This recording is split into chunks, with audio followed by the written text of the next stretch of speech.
Mummy డాడీకి వందనాలు. చెప్పండి. నా సాక్ష్యం ఏంటిదంటే నేను చాలా తాగేవాడిని. ఓకే.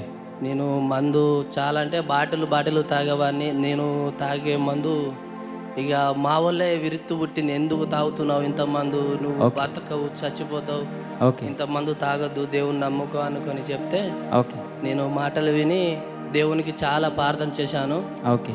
మోకరించి నేను కన్నీటి ప్రార్థన చేశాను. దేవుడా, నాకు ఈ తాగును మత్తు నుంచి నాకు విడుదల దయచేయి తండ్రి, నేను సాక్ష్యం చెప్తాను, ఓకే. మరలా నేను తాగకుండా నన్ను మార్చు దేవా అనుకుని ప్రార్థన చేస్తే నా తాగుడు మత్తు నుంచి దేవుడు మార్చాడు. ఎన్ని సంవత్సరాలుగా తాగేవారండి మీరు? నేను 15 సంవత్సరాలు 20 సంవత్సరాల నుంచి తాగేవాడిని. 20 సంవత్సరాలు చిన్నప్పుడు 10 సంవత్సరాల నుంచి నేను తాగేవాడిని. 10 సంవత్సరాల వయసు నుంచి మీరు తాగేవారు. మరి మీకు ఎవరు చెప్పారు లైవ్ చూడమని?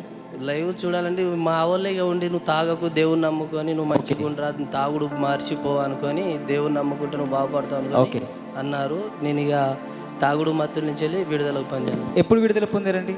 నేను పోయిన సంవత్సరం నుంచి వెళ్ళి. పోయిన సంవత్సరం నుంచి మళ్ళీ ఇప్పటివరకు తాగలేదు?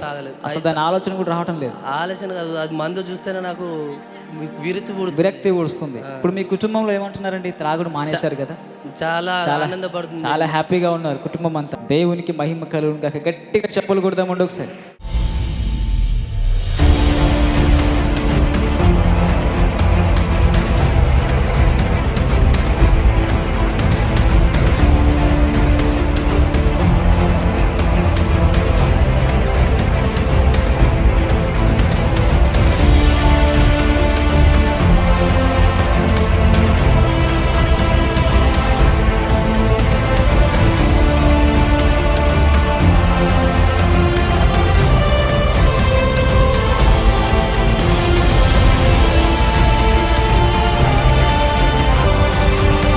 ముఖ్యంగా శనివారం ఎప్పుడు కూడా బెల్లంపల్లి రావాలి. శనివారం రండి. సువార్త ఉజ్జీవ సభ సాయంత్రం బెల్లంపల్లిలో 6 నుంచి 9 వ్యక్తిగతంగా ప్రే చేయించుకోవచ్చు. ఆదివారం బెల్లంపల్లిలో మొదటి ఆరాధనలో దైవజనులు ఉంటారు.